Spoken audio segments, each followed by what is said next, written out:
Michael Penix and the Falcons offense finally lived up to the hype and delivered in a major way in Atlanta's Week 4 win.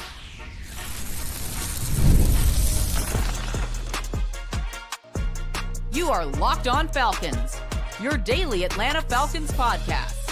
Part of the Locked On Podcast Network, your team every day. Welcome back, everyone, to another illustrious episode of the Locked On Falcons podcast, your daily Atlanta Falcons podcast, part of the Locked On Podcast Network, your team every day. And if you don't know me, I'm your very humble host, Aaron Freeman.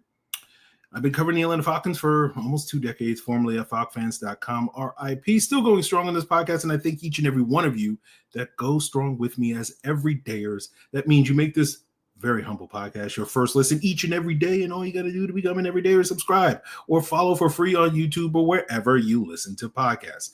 So today's episode, we are doing our rapid reaction to the Atlanta Falcons 34-27 win over the Washington Commanders in Week 4, a much-needed, resilient victory for the Atlanta Falcons. We'll talk about what's next beyond this win. Yes, you know, we're so used to winning here on the Locked On Falcons podcast that we're like, okay, you won this week, but what's next, right? We'll get into that at the end of the episode just because it is a bye week, right?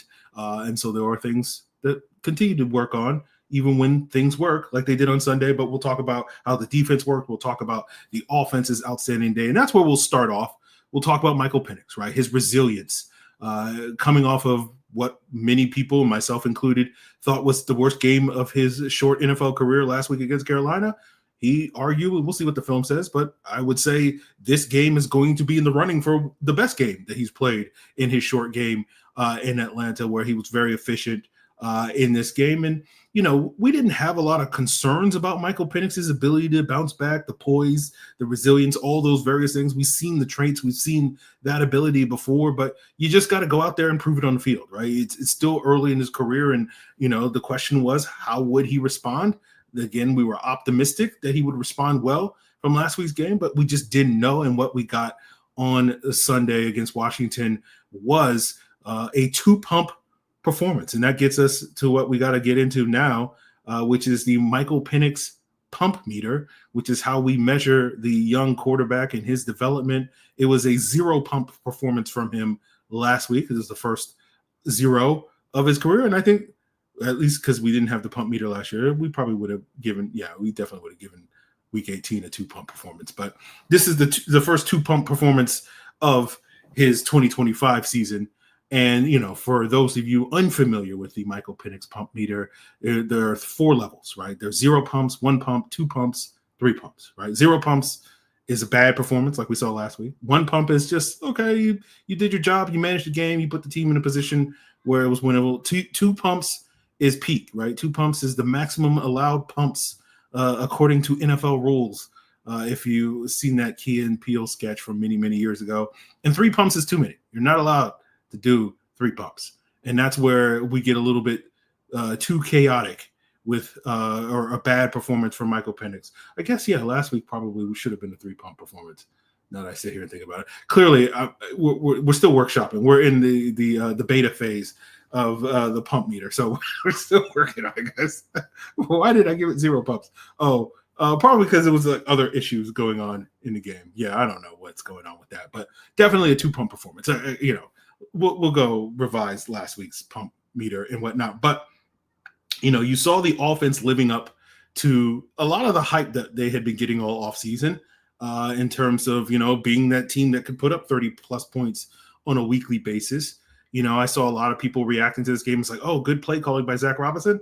To me, it seemed like he was calling all the same plays pretty much. Like they tweaked a couple of things, like probably the biggest difference this week from previous weeks in terms of Zach Robinson's play calling, to me, was they got Bijan more involved in the passing game. That was something we wanted to see this team do. We talked about that going into the Week 17 game last year against Washington, where you would have Bijan and having some favorable matchups against these Commanders linebackers, including Bobby Wagner. Talked about that going into this week's game, and Bijan delivered 4 catches, 106 yards receiving, including a 69-yard catch where they were able to use kind of rub routes to pin Bobby Wagner inside. And unfortunately, Bijan wasn't able to score on that particular play, got walked down. but a big explosive play for Bijan Robinson on that particular game. And to me, the biggest change was not with Zach Robinson's play calling; it was the communication. Right, we didn't get the procedural issues. We didn't get the the delay of games and all that stuff. Or we did get a delay game, but it was one that the Falcons purposely wanted to get in this game. And so it did feel like, again, that theory that people had, which was because the calls were getting in so late in the previous 3 games, it wasn't giving Pennix enough time to survey the defense pre-snap, and therefore, some of these rotational coverages that he was seeing post-snap, he was being fooled by all that stuff. That was kind of the narrative coming out of last week's game, and Falcons obviously moved Zach Robinson down from the booth to the sideline to call plays, and it seemed to benefit with the communication. We didn't get a single false start from the offense line in this game. So it just felt a much smoother operation, much smoother in the procedure this week. And so that's what the Falcons wanted to see from this group. We also saw the wide receivers play better. That was another move that the Falcons made, firing Ike Hilliard, reassigning TJ Yates to be the new wide receiver coach. And we wondered if that would allow this wide receiver group to play better. I'm a little hesitant to be like, oh, TJ Yates solved it with this performance, but you did see the wide receivers play better. And I don't think it's a coincidence that the Falcons offense played better. The quarterback played better. The wide receivers played better. Oh, the passing game worked. It's not a shock. To me, at least, because the wide receivers were really the engine that drove this passing attack last year, regardless of who was at quarterback last year. It was because London and Mooney were winning. Now, Mooney finished this game with just 1 catch. He exited about midway through the game with an injury. I forgot what the injury was. So that's going to be something to keep an eye on for the future. But, Drake London more than picked up the slack. He finished with 8 catches, over 100 yards in this game, a touchdown. And you saw, Drake really kind of be that chain mover that we know Drake's capable of being in this offense, as well as getting some of those explosive plays with a big, I believe, 43-yarder on a double move against Marshawn Lattimore in this game to help set up a Falcons score and whatnot. And you also saw Kyle Pitts play outstanding in this game. This was, one of the better Kyle Pitts games that you saw. Again, you continue to see Kyle Pitts being utilized as a check down guy, but being a guy that is able to create yards after the catch. You saw him have a big catch late in the game as well. We'll talk a little bit later about that big drive to kind of seal it. But overall, you saw Pitt score, Algier score, Bijan score, Drake London score, and the Falcons went 4 for 6 in the red zone after several, being basically a bottom 3 red zone team going into this week. So a huge improvement there. To me, a big part of that was being able to run the football with, I think 2 15-yard scores when you got into the red zone. It's pretty easy. When you get to the 15-yard, just run it into the end zone. That's how you convert to red zone. So that's how the Falcons kind of figured it out. But, this game to me was what this offense was supposed to be. Again, 30-burger, the skill players stepping up, minus Mooney, Bijan, Algier, Pitts, London all scored points. Each one of these guys had, big plays in critical moments, whether that's in the red zone, whether that's explosive plays, whether that's, some critical third downs late in the game on that final drive to seal the win, where you started off with a Pennix scramble on the 3rd and 4, right, where he was able to get outside the pocket. You saw that was one of the things that you saw Pennix do a little bit more in this game, try to create off structure, extend plays outside the pocket rather than be that sort of statue in the pocket and just check the ball down, as we saw in the first couple of games. You also saw Kyle Pitts' best play of the game on that final drive with a 22-yard catch on the 3rd and 6, drawing a pass interference where he cooked whoever. I can't even remember who was covering him on that particular play, but he cooked that dude.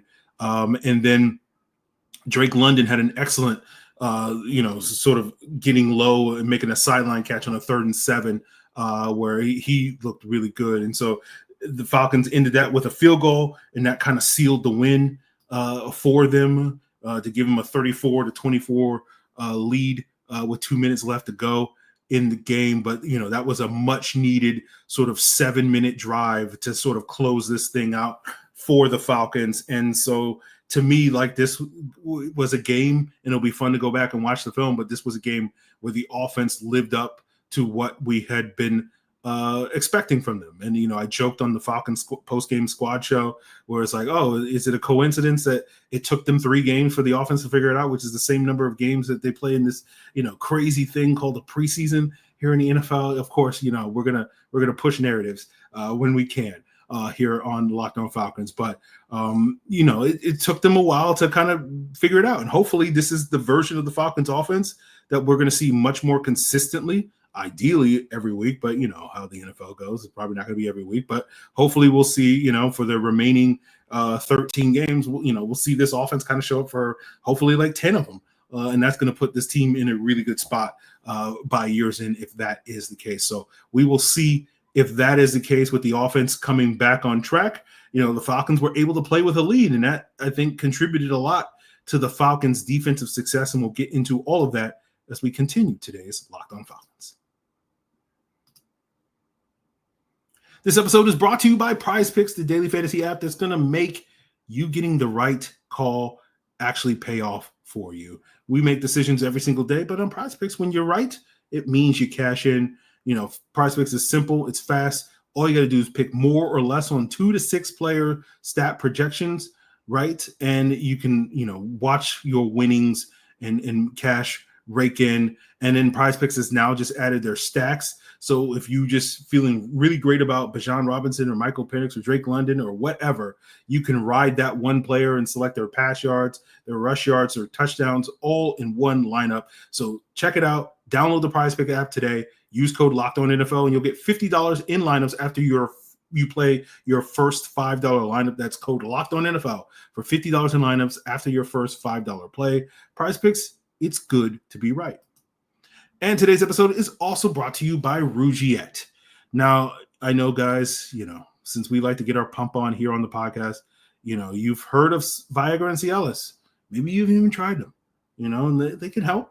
But, if you're looking for something beyond the usual pill, it's time to meet Rugiet Go Long. And when Rugiet Go Long, it's not just any other ED pill.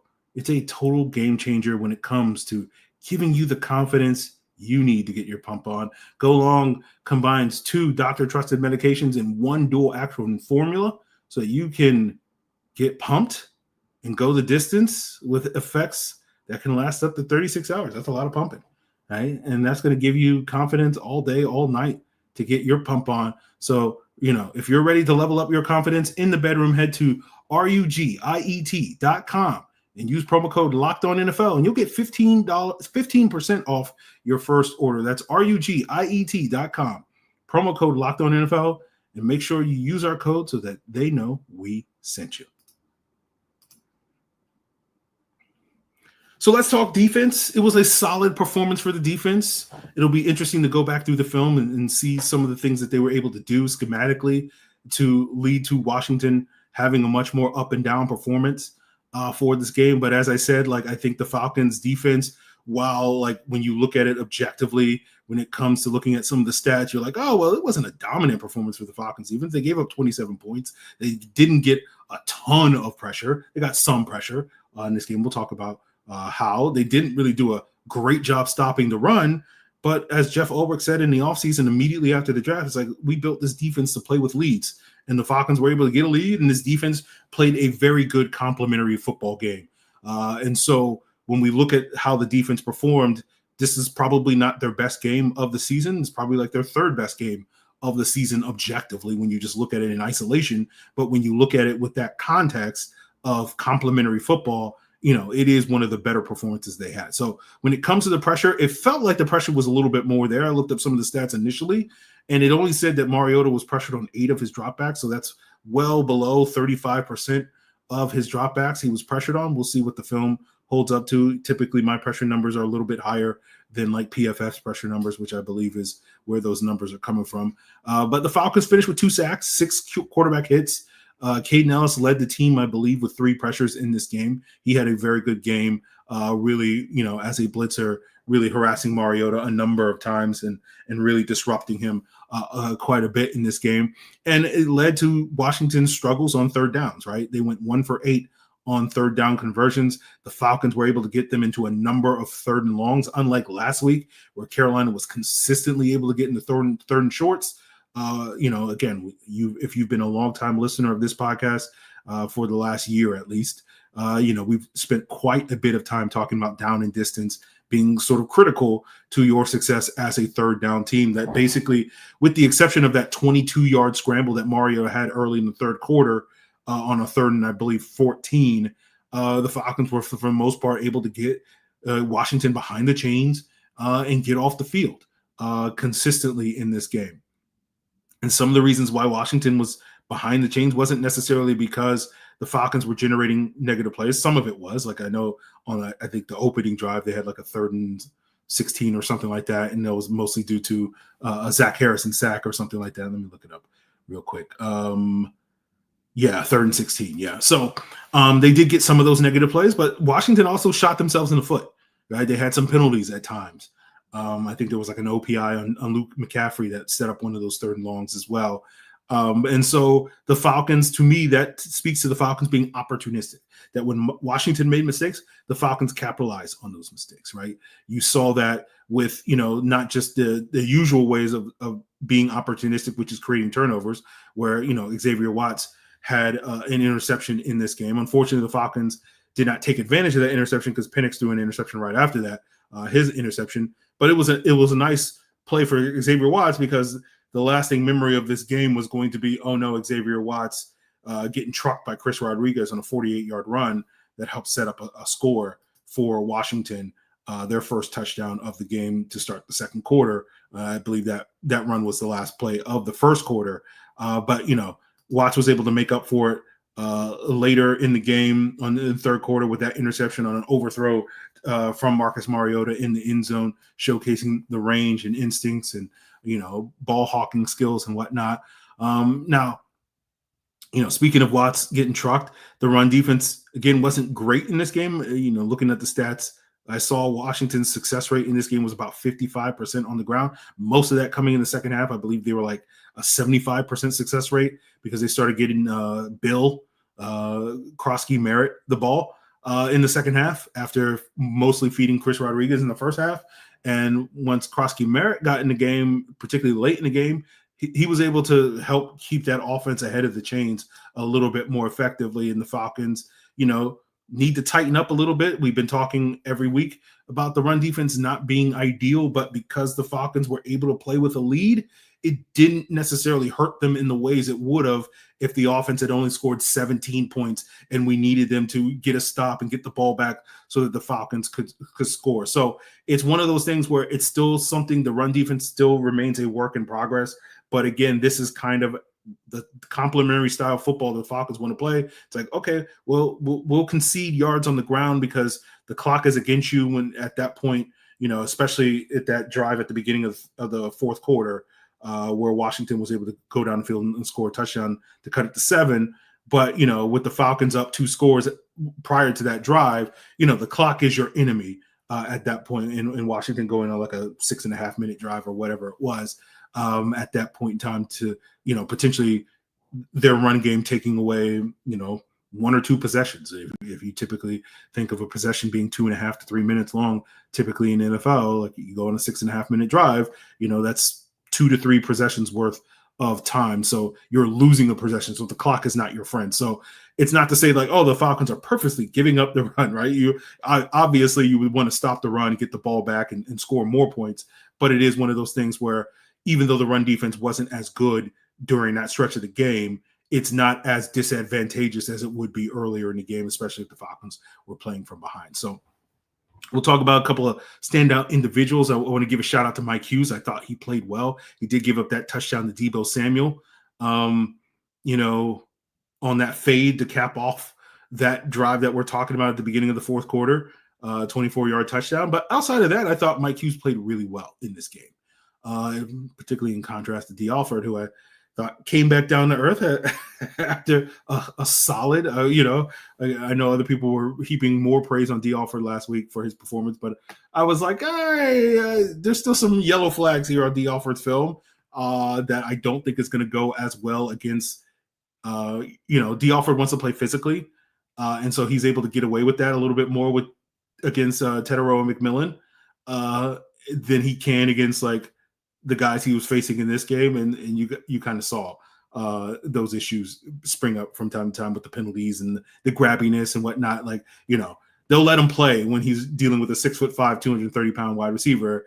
Him being that grabby with smaller wide receivers is going to lead to more flags, which you saw in this game. So, we'll talk a little bit more about AJ Terrell's potential return after the bye week and sort of what are some of the things that the Falcons going to have to work on during the bye week. Does the offense, need a complete play calling overhaul, or does this game, is it a proof of concept that, ultimately it just boils down to this team executing? We'll get into all of that as we wrap up today's Locked On Falcons.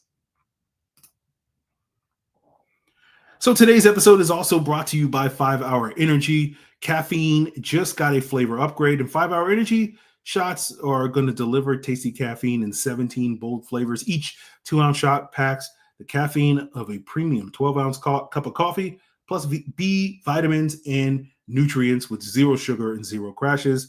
You love how portable they are. Big taste in a tiny shot. You can take them anywhere and get that boost when you need it. I know for my old day job, I would commute 2 hours for work often, and you would drink coffee before you leave the house, and you would start to feel that caffeine start to wear off for you by the time you got to the place you needed to go. And then you just kind of slide a 5 Hour Energy in your pocket, and then whenever you need that midday pick-me-up, it was there for you.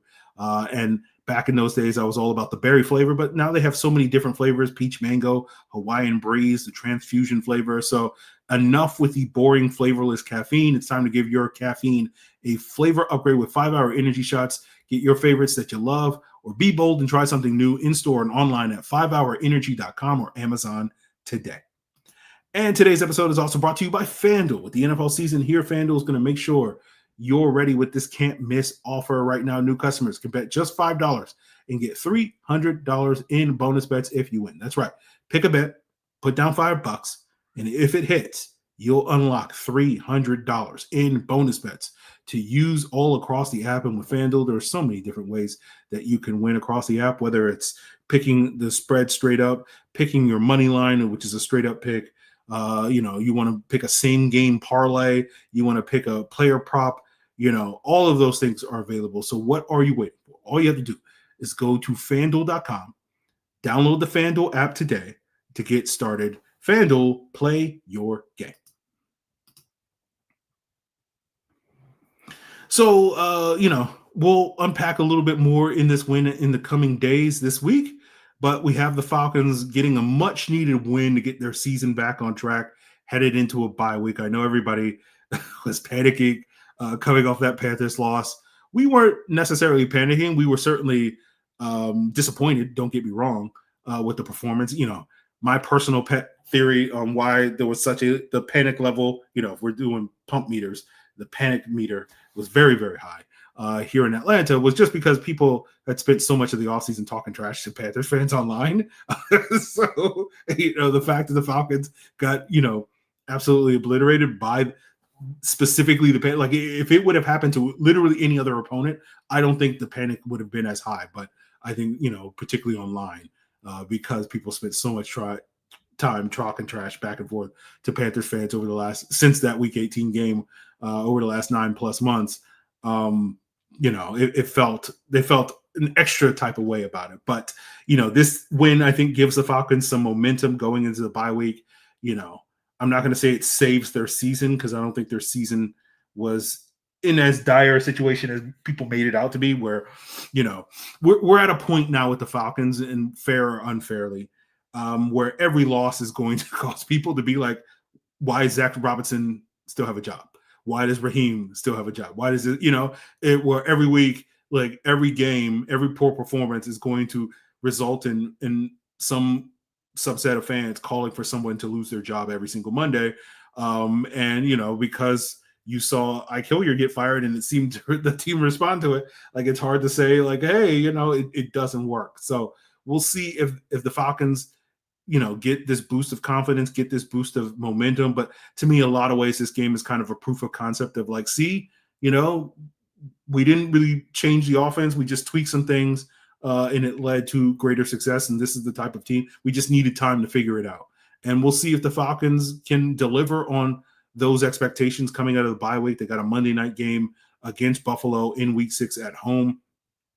And, hopefully they'll get a big boost from having AJ Terrell back healthy for that game, who's missed the last 2 weeks with a hamstring injury, and he'll get an extra week to get healthier, and they'll need him for the rest of the season. Obviously, the D Alford experience. Hey, appreciate it, D. Stepped up last week. It's time. I want to get off this ride. This is basically what I'm trying to sit here and say. But we'll see if the Falcons can deliver on that. We'll see if the special teams can maintain solid performance. Again, it wasn't perfect today. Gave up a big return to Luke McCaffrey. Nearly had a mistake on a muff from D'Angelo Malone. My guy, my guy, Mike Ford out here balling out. And whatnot, but John Parker Romo making 2 kicks. Falcons special teams isn't out of the woodshed. What is it? The woods, out of the woods yet, or whatever.